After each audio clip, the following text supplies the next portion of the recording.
This expert was on the stand for a day and a half, and it seems as though the jury was interested in what she had to say, asking these questions and really mulling this over. What's your take? Well, the jury was certainly interested in what this expert has to say. However, I think the questions that the jury posed to the expert give us a real glimpse as to the way the jury was processing her expert opinion, if you will. And what I mean by that, the jury's saying, well, do you have a final diagnosis? Is this diagnosis essentially to some degree of medical certainty? How sure are you of your diagnosis that she's suffering from this dissociative disorder?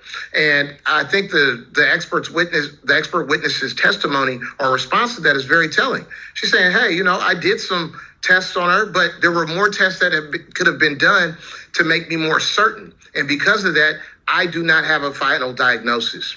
On top of that, the jury asks, well, did you do anything to figure out whether or not she was lying or malingering or feigning her symptoms? And yes, the expert said she did, but she cannot conclusively say that the defendant was not essentially putting on a show in order to get the benefit of the defense of reason of insanity. I think that's very telling of a jury, which is essentially saying that they're not necessarily buying this whole defense about insanity. And then when you switch to the other side of the coin and look at what the prosecution's case is, what they put on in terms of the way in which she's told multiple stories, the way in which she's done a lot of things that are indicators of guilt, I think it's a very tough road that the defendant has to hoe in terms of being able to prove up this insanity defense. However, the caveat here is in this judicial system, if the prosecution doesn't overcome the insanity defense, then the defendant almost gets it by default. And I think that's the twist, or if you will, the wrinkle in how this case could be evaluated. I still expect a guilty verdict against the defendant, nevertheless. Yeah, that is a wrinkle indeed, and I think you're right. That question, well, how do you know she's not lying? It's almost a statement, right, from a juror, some jurors that are a little skeptical of Letitia and what she is claiming. As we anticipate the closings here, what should we be listening for, and what do you think the theme is going to be for the state? Because as you mentioned, it's a little wrinkle here. They have to prove that she wasn't insane at the time. I think that the state is going to focus on two areas.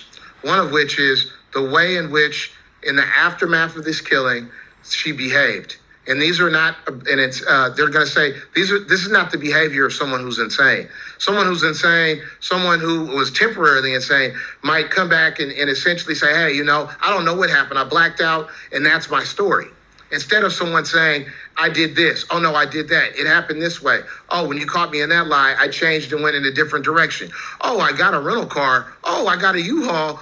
And I did all these different things that are indicators of guilt in someone who's consciously making decisions of trying to get away with a bad act versus an insane person who would just say, hey, I don't even remember what happened. I can't tell you what happened. And then I think the second thing that the prosecution is going to hit on is that you cannot trust this expert. The defendant's paid for an opinion, and this expert came in there and gave a paid, and essentially a biased opinion, something that you as a jury should not trust. And I think that's going to go a long way, primarily because the expert could not say conclusively that she even can diagnose her as having this condition, and more importantly, that she can rule out that she's not just simply a liar trying to get away with the murder and death of her stepson.